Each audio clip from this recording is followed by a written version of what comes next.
దేవుడు కానీ మన తల్లిదండ్రులు కానీ వాళ్ళు ఇచ్చేటువంటి యొక్క స్వేచ్ఛను, ఆ స్వతంత్రాన్ని మన భవిష్యత్తు బాగుండడానికి మనం యూజ్ చేసుకుంటే జీవితం నిలబడతాం.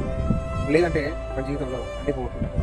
దేవుడు కానీ నా తల్లిదండ్రులు కానీ నాకు ఇచ్చినటువంటి స్వేచ్ఛను, స్వతంత్రాన్ని నేను సద్వినియోగం చేసుకోకుండా దాన్ని దుర్వినియోగపరిచాను. దాని ద్వారా ఈరోజు ఒక నిష్ప్రయోజకుడిగా నేను మిగిలిపోయాను. కానీ ఫ్రెండ్స్, నా జీవితంలో దేవుడు మరి ఎందుకు మరి అలా నన్ను కనికరించాలని నాకు తెలియదు. కానీ ఒక సంతోషం మాత్రం నాకు ఉంది, అదేంటంటే రక్షణ.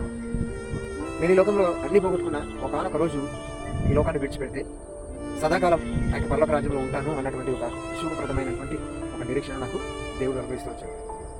నా జీవితంలో కనీసం అదన నేను నిలిచుకున్నాను.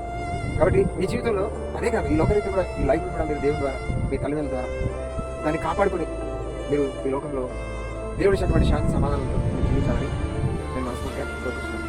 బైబిల్లో ఒక మాట ఉంది, దినములు చెడ్డవి కనుక సమయం ఉండేట సద్వినియోగం చేసుకోండి.